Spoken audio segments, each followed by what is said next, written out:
The young soldiers were infuriated that our house had not raised a white flag and that we were having a meeting which they thought had been called together to conspire against them. They questioned us. "Why haven't you raised a white flag?" My father said, "We did not know we had to tie the flag up. We thought we could each hold one in our hands." Indeed, all the family had small white pieces of cloth tied to sticks to wave at passing soldiers. "What are you doing upstairs?" one of the soldiers queried as 3 of his comrades aimed their weapons at us. "Are you having a meeting to destroy us while we liberate the city?" Shaking in fear, my father was at a loss for words.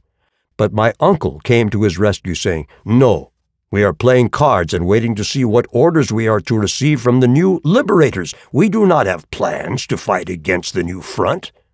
We knew if they searched the house that, like our neighbors, we would all be gunned down on the spot because of the weapons hidden inside. For a few minutes the young soldiers believed us and told the elders of my family to tie up a white flag on the gates.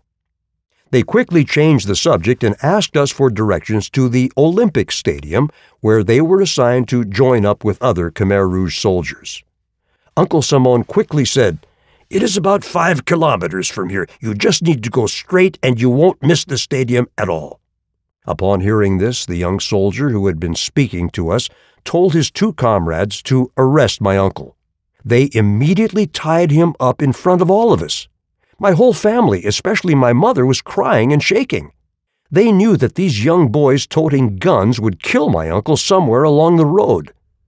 I stood silently in the midst of all this, not knowing what to do, as one thing after another kept happening to our family.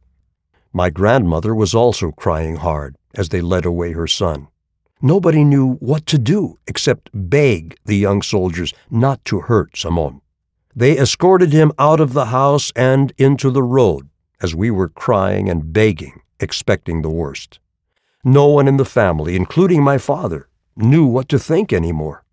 30 minutes later, our neighbor, Mr. Kong On, the same man who had offered to send me to New Zealand with his children, drove up in his Volkswagen with his wife.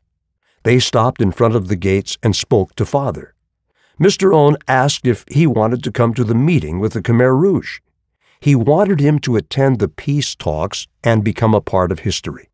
After the incident at the school with the peasants, having the B-40s aimed at our house, and the arrest of my uncle, my father was quite content to stay at home and not be a part of anything even remotely political. Kong Un was an extremely respectable man. He was much like my father, nice and quiet, but very smart. They looked similar, too. Both had fair skin and the same body type. I remember many days when he would walk to our house in just a bathrobe to shoot the breeze with my father, talking about God knows what. They were good friends. But my father just didn't feel right about going to the meeting, so he declined. Unbeknownst to us, Uncle Simon was taken in order to lead the way toward the Olympic Stadium for the young group of Khmer Rouge. He walked in the middle of them and was made to carry one of their weapons on his shoulder, as they weren't afraid of him using it with his hands tied. My uncle was fearful for his life, but there was nothing he could do except march along and lead the way for his captors. After more than an hour of walking, they finally reached the stadium and met with a larger group of Khmer Rouge soldiers. Once they had reached their assigned position, the commander ordered that my uncle be released. They also gave him a permission slip, allowing him to travel back through the city unharmed. This was in gratitude for helping them reach their destination, and was signed by the commander. My uncle was so happy that he ran back home as fast as he could to keep the family from worrying about him any longer.